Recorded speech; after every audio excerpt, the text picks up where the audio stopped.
प्रिय विद्यार्थियों, नमस्कार। एक बार पुनः गायत्री कॉलेज सांचौर के YouTube चैनल में आपका स्वागत है। आज हम पढ़ने जा रहे हैं क्लास बीएससी बीएड के सब्जेक्ट बॉटनी का एक टॉपिक जिसका नाम है रिप्रोडक्शंस इन कारा।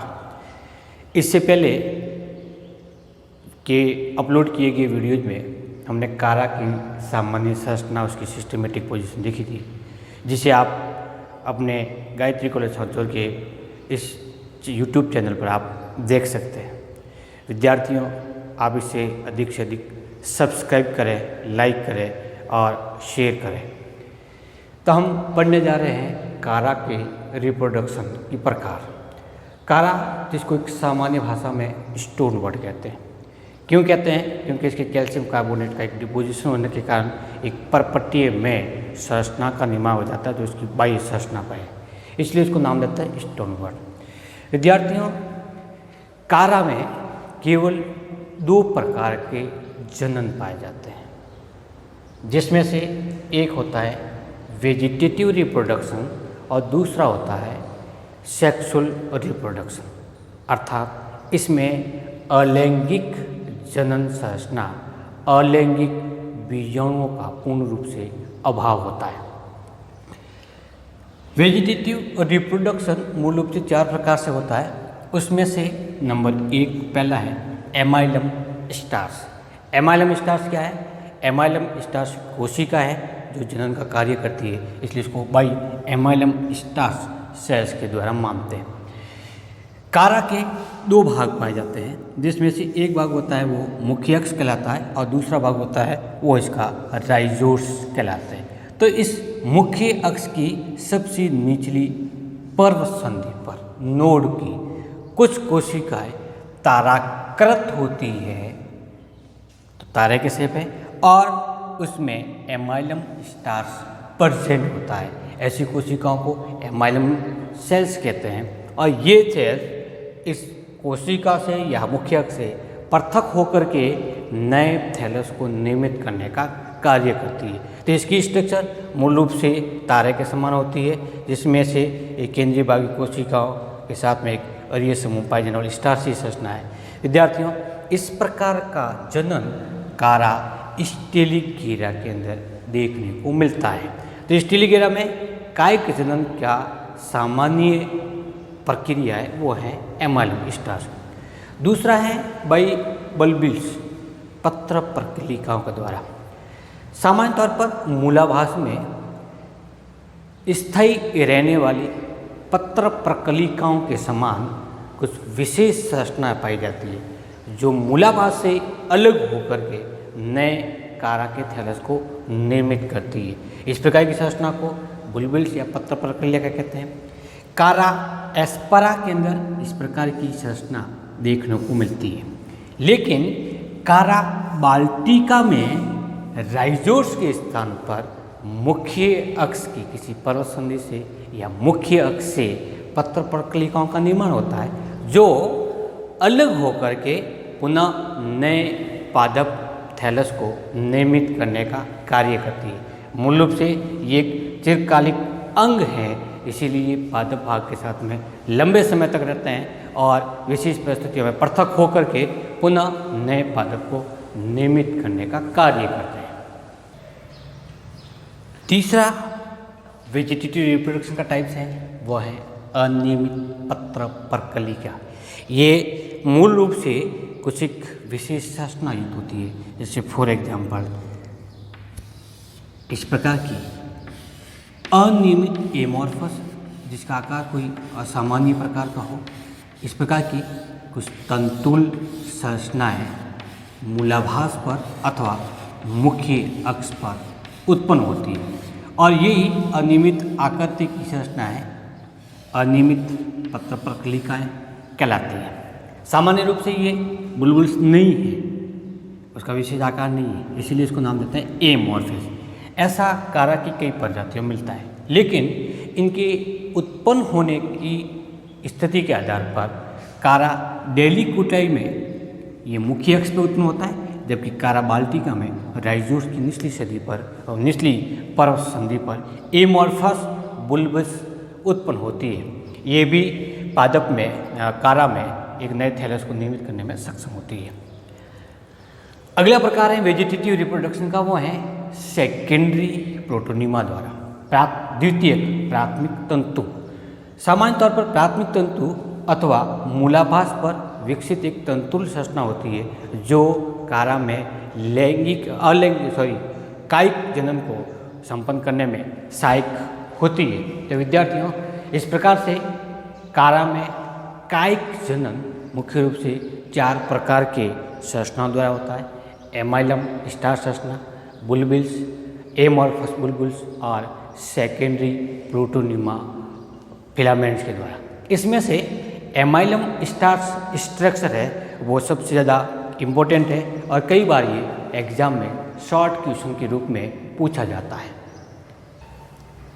कारा में जनन का नेक्स्ट टाइप्स है वो है बी टाइप, इसको नाम देते हैं सेक्सुअल रिप्रोडक्शन, लैंगिक जनन, जिसमें लैंगिक जनन संरचनाओं का निर्माण होता है।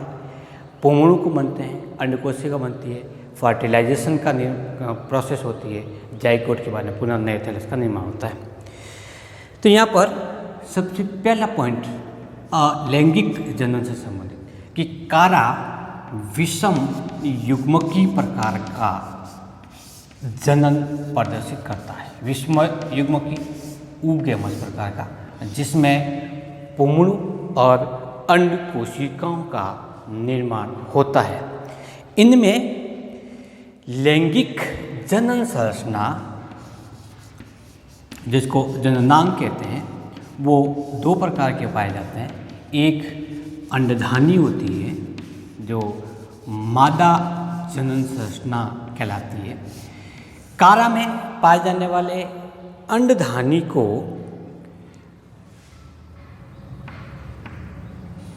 न्यूक्यूल्स कहते हैं, न्यूक्यूल्स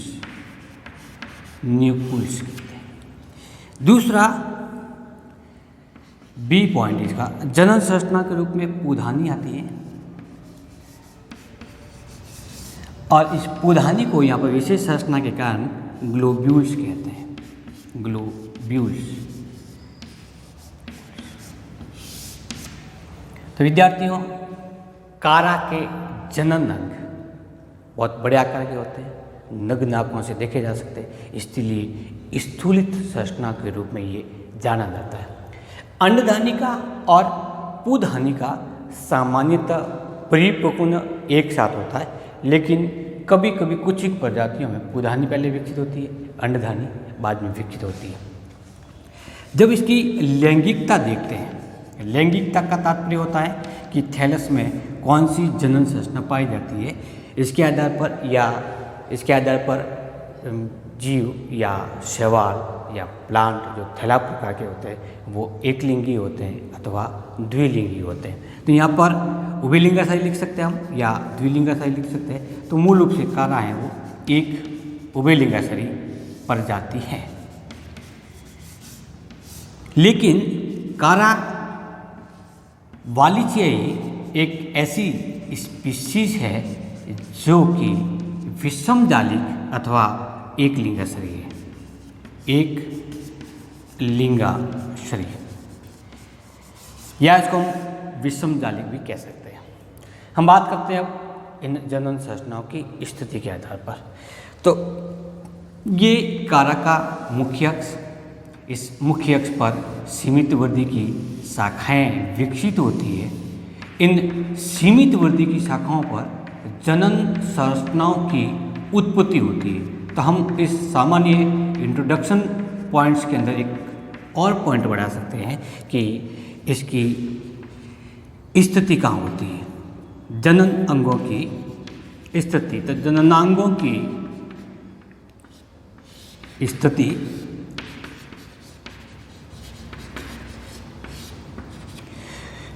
कारा में मुख्य अक्ष होता है। मुख्य अक्ष की पर्व संधि से विशेष प्रकार की शाखा निकलती है जिनको हम सीमित वृद्धि की शाखा और असीमित वृद्धि की शाखा कहते हैं। तो विद्यार्थियों, जनन अंग हमेशा सीमित वृद्धि की शाखाओं पर ही उत्पन्न होते हैं, असीमित वृद्धि की शाखाओं पर नहीं होते। तो सीमित वृद्धि की शाखाओं पर, शूट ऑफ लिमिटेड ग्रोथ, सीमित वृद्धि की शाखाओं पर होंगे कहाँ? जहाँ पर पर्व संधि पाई जाएगी। तो मान लेते हैं कि ये एक सीमित वृद्धि की शाखा है, इसमें ये एक पर्व संधि है। इस पर्व संधि के नीचे वापस एक पर्व की कोशिका विकसित होना प्रारंभ हो जाती है। इस पर पाए जाने वाले अनुपर्णक के कक्ष में, अनुपर्णक पढ़े थे हमने, इस अनुपर्णक के कक्ष में यहाँ पर एक लंबी इस प्रकार की स्थूलित संरचना होती है, वो इसकी न्यूक्लियस कहलाता है। और इसी के आधारीय भाग पर पाई जाने वाली इस प्रकार की गोलाकार संरचना को ग्लोब्यूल्स कहते हैं। और इसी यहाँ पर इस प्रकार के लंबे तंतुल संरचनाएं पाई जाती है, जिनको हम अनुपर्णक कहते हैं।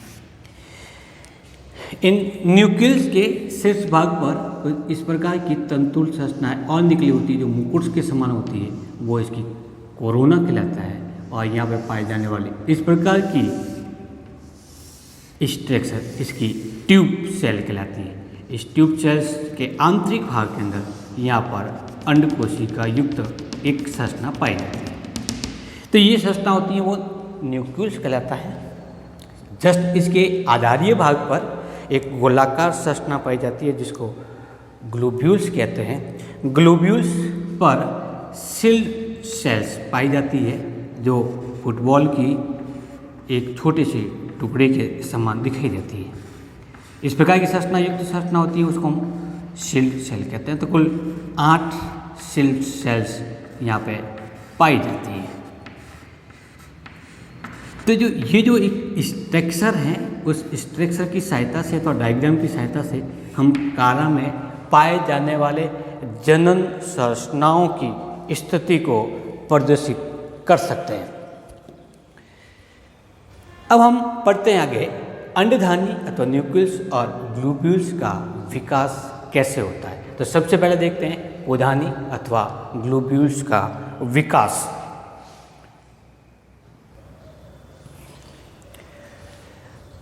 तो हमारा टॉपिक है डेवलपमेंट ऑफ एम्फीडियम और ग्लोब्यूल्स।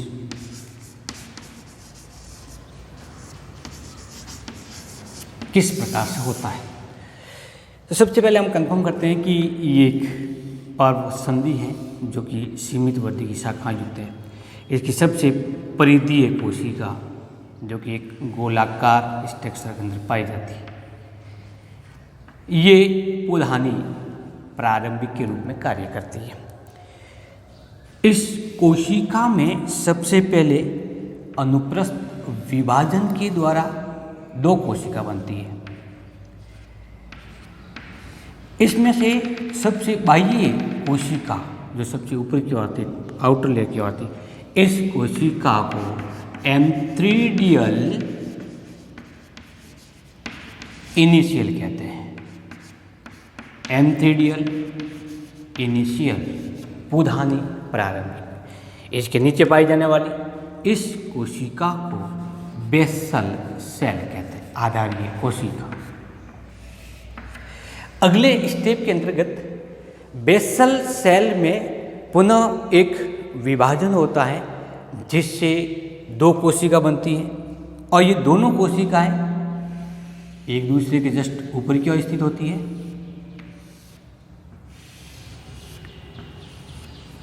एक कोशिका ये बनी, दूसरी कोशिका ये बनी, जबकि ये पहले से निर्मित होने वाली कोशिका पुधानी या एम्फीडियल इनिशियल थी। बेसल सेल्स में अनुप्रस्थ विभाजन हुआ, इसके कारण 2 कोशिका बनी। जो ऊपरी कोशिका है उसको पेडिकल सेल्स कहते हैं और जो नीचे निर्मित कोशिका है वो नोडल सेल कहलाती है। पेडिकल सेल्स और नोडल सेल्स बनी। अब हम इनकी दोनों के अंदर कोई विकास नहीं होता, केवल ये एक आधार या स्टॉक को निर्मित करने में प्रयुक्त हो जाती है, जबकि ऊपरी कोशिका जो एंथ्रीडियल कोशिका है उसके अंदर कई अनुप्रस्थ और अनुदैर्ध्य विभाजन के फलस्वरूप 4 से 8 कोशिकाओं का निर्माण होता है। तो सबसे पहले स्टेप के अंतर्गत इसमें एक अनुप्रस्थ विभाजन होता है और अनुप्रस्थ विभाजन के फलस्वरूप ये 2 कोशिकाओं में परिवर्तित होती है। इस अनुप्रस्थ विभाजन के द्वारा वापस अनुप्रस्थ विभाजन हुआ, जिसके फलस्वरूप पहले अनुप्रस्थ हुआ, अब इसके अंदर अनुदैर्ध्य विभाजन हुआ, इसके फलस्वरूप 4 कोशिकाओं का निर्माण हुआ। इस स्टेज को टेट्राड स्टेज कहते हैं। टेट्राड स्टेज के अंदर एक पेरिक्लाइनल डिवीजन हुआ। कौन सा विभाजन हुआ? Periclinal division. कौन सा होता है पेरिक्लाइनल डिवीजन? ये प्लेन अथवा तल के आधार पर परिभाषित किया जाने वाला विभाजन है जो कि परिधि के समांतर होता है। कैसे होगा इस समांतर? ठीक इस प्रकार का। पहले इसे 4 कोशिका निर्मित थी, इसमें से अब ये चारों कोशिका परिणत विभाजन से 4 कोशिका बाह्य परत की ओर बनी और जबकि 4 कोशिका आंतरिक परत की ओर बनी। तो हुआ क्या कि एक ऐसा विभाजन हुआ जो परिधि के समांतर होता है, जिसके फलस्वरूप एक बाह्य परत की और एक आंतरिक परत की कोशिका युक्त परत का बनता है। अर्थात पेरिक्लाइनल डिवीजन के द्वारा लेयर्स बनेगी, आउटर लेयर होगी, इनर लेयर होगी, बाकी के अनुप्रस्थ और अनुदैर्ध्य, ट्रांसवर्स और लॉन्गिट्यूडनल सेल डिवीजन के द्वारा नंबर ऑफ सेल्स बनती है। इसके फलस्वरूप 2 लेयर बनी, आउटर लेयर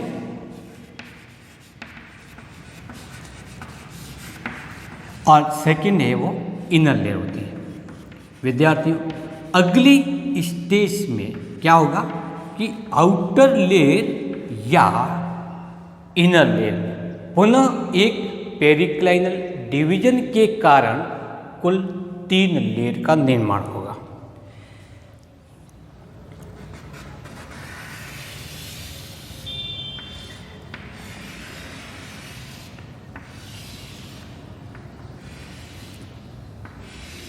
पहले से 4 बनी थी ये। पहला डिवीजन हुआ, इसके फलस्वरूप 2 लेयर बनी। दूसरा डिवीजन हुआ, फलस्वरूप 3 लेयर बनी। आउटर लेयर, इनर लेयर और मेजर लेयर्स।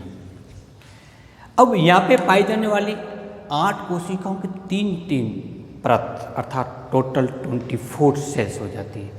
सबसे बाह्य परत की कोशिका है, शील्ड सेल का कार्य करते हुए शील्ड का निर्माण होगा, आवरण का निर्माण होगा। इसके मध्य पाई जाने वाली ये कोशिका मेनुब्रियम सेल्स कहलाती है और सबसे आंतरिक परत कोशिका कैपिटुलम सेल्स के रूप में कार्य करती है। अर्थात शील्ड सेल से जुड़ी हुई मेनुब्रियम सेल्स होती है और यही मेनुब्रियम आगे ग्रोथ करके केंद्र की ओर बढ़ेगा। अर्थात प्रत्येक एक शील्ड से एक मेनुब्रियम सेल जुड़ी होगी।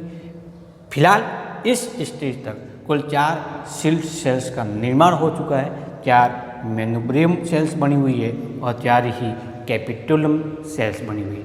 पुनः इसके अंदर और एक अनुप्रस्थ विभाजन के फलस्वरूप कुल 8 कोशिकाओं की एकल परत का निर्माण होता है। फॉर एग्जाम्पल दिस लाइन 8 कोशिका बनी। अब यहाँ पर शील्ड सेल जब 8 बनती है तो मेनुब्रियम भी 8 बनती है, कैपिटुलम भी फिलहाल इस कंडीशन में 8 होते हैं। अगले स्टेज के अंतर्गत मेनुब्रियम सेल्स विकसित होती है, तो हम उसको थोड़ा सा लेबलिंग कर लेते हैं। पहले सबसे आउटर मोस्ट की लेयर होती है वो शील्ड सेल कहलाती है।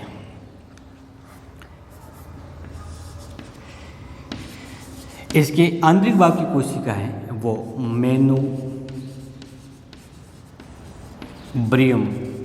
सेल कहलाती है और सबसे आंतरिक भाग की कोशिका कैपिटुलम सेल कहलाती है। ध्यान रखिएगा, शील्ड सेल जो सबसे आउटर मोस्ट लेयर होती है 8 होती है, मेनुब्रियम इसके आंतरिक भाग में इससे अटैच कोशिका होगी और कैपिटुलम मेनुब्रियम के शीर्ष भाग पर उपस्थित कोशिकीय संरचना। बात करते हैं अगले स्टेप की, तो होगा क्या यहाँ पर, मेनुब्रियम सेल्स में वृद्धि होने से वो एक लंबे तंतुल संरचना में परिवर्तित हो जाता है। तो ये मेनुब्रियम मूल रूप से सेल्ड सेल से केंद्र की ओर वृद्धि करता है। इसके शीर्ष भाग पर कोशिकाओं का एक समूह पाया जाता है। इन कोशिकीय समूह को कैपिटुलम कहते हैं। तो ये प्राइमरी कैपिटुलम हुआ। इस प्राइमरी कैपिटुलम से फिर तंतुल संरचना निकलती है, इनको सेकेंडरी कैपिटुलम कहते हैं। तो मैं यहाँ पे कुछ एक प्रारूप से 2 से 4 प्राइमरी कैपिटुलम बनाता हूँ। कुल ये 6 प्राइमरी कैपिटुलम होते हैं और प्राइमरी कैपिटुलम से 6 सेकेंडरी कैपिटुलम विकसित होते हैं।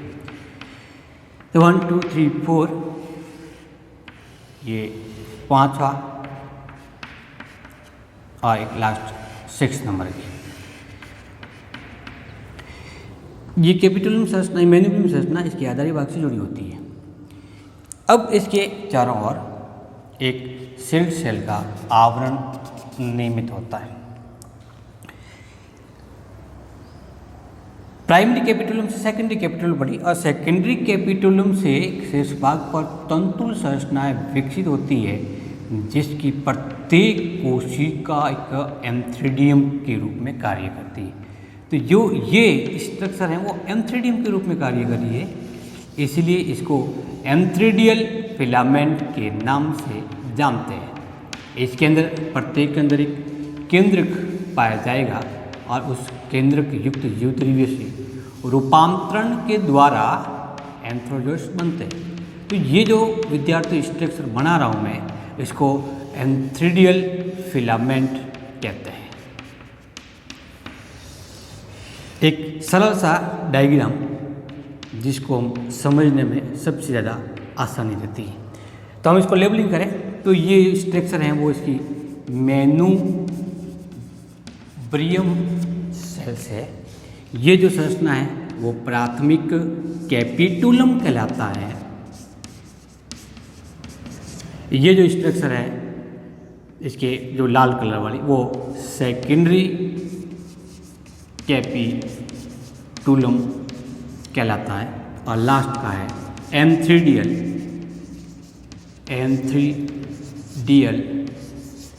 फिलामेंट। अब इस पूरी स्ट्रक्चर के साथ कुल 8 इस प्रकार के मेनुब्रियम उस ग्लोब्यूल के आंतरिक संरचना के अंदर उपस्थित होते हैं और प्रत्येक मेनुब्रियम से 6 कैपिटुलम विकसित होती है, कैपिटुलम सेल्स विकसित होती है। उस 6 कैपिटुलम सेल से पुनः प्रत्येक एक से 6 सेकेंडरी कैपिटुलम विकसित होते हैं और सेकेंडरी कैपिटुलम का शीर्ष भाग कभी कभी टर्सरी कैपिटुलम में कन्वर्ट हो सकता है या फिर सेकेंडरी कैपिटुलम सेल्स का शीर्ष भाग तंतुल संरचना के रूप में परिवर्तित होकर एंथ्रीडियल फिलामेंट के रूप में परिवर्तित हो जाता है। इसके चारों ओर का अब जो डायग्राम बना रहे हैं वो है मूल रूप से इसके चारों तरफ पाया जाने वाला आवरण।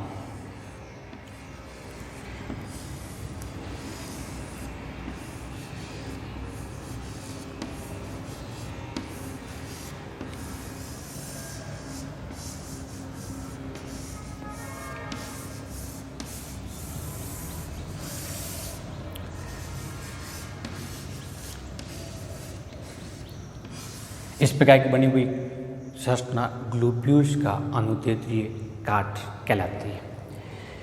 प्रत्येक एंथ्रीडियल फिलामेंट की एक सिंगल कोशिका एंथ्रीडियम के रूप में कार्य करती है और उसका जीवद्रव्य विभक्त होकर के 2 कोशिका बनाती है, जिसको एंथ्रोजोइड्स मदर सेल्स कहते हैं। प्रत्येक एक एंथ्रोजोइड्स मदर सेल्स कायांतरित होकर के इस प्रकार की सर्पिलाकार संरचनाओं का निर्माण करती है। इस सर्पिलाकार संरचना के अग्रभाग पर 2 ब्लीफेरोप्लास्ट उत्पन्न होते हैं और उसी ब्लीफेरोप्लास्ट से 2 फ्लैजिला विकसित होते हैं। इस प्रकार की बनी हुई संरचना को एंथेरोजोइड्स कहते हैं, जो सर्पिल और बाइफ्लैजिलेट प्रकार का होता है। जब ग्लोब्यूल्स पूर्ण रूप से परिपक्व हो जाता है उस समय सिल सेल की पृथक होने से मैन्यूब्रियम युक्त पूरी संरचना वायु के अंदर पृथक हो जाती है। बाह्य वातावरण के अंदर टेम्परेचर कम होने का एम्फीडियम जो एक सिंगल कोशिका के रूप में कार्य करती है, एम्फीडियम की भित्ति टूटने से पोमुणु जल के अंदर मुक्त हो जाते हैं। तो मूल रूप से ये जलीय पादप था। तो वायुमंडलीय तात्पर्य हुआ कि वो जल के अंदर ही मुक्त होते हैं और आर्द्रता को ग्रहण करके एम्फीडियम की वॉल टूटने से एंथ्रोजोइड्स जल के अंदर मुक्त हो जाते हैं। तो विद्यार्थियों, ये था हमारा आज का टॉपिक डेवलपमेंट ऑफ ग्लोब्यूल्स। अगले लेक्चर के अंदर पढ़ेंगे development of nucleus and fertilisation. इस प्रकार से ये टॉपिक आज का यहाँ समाप्त करते हैं। धन्यवाद।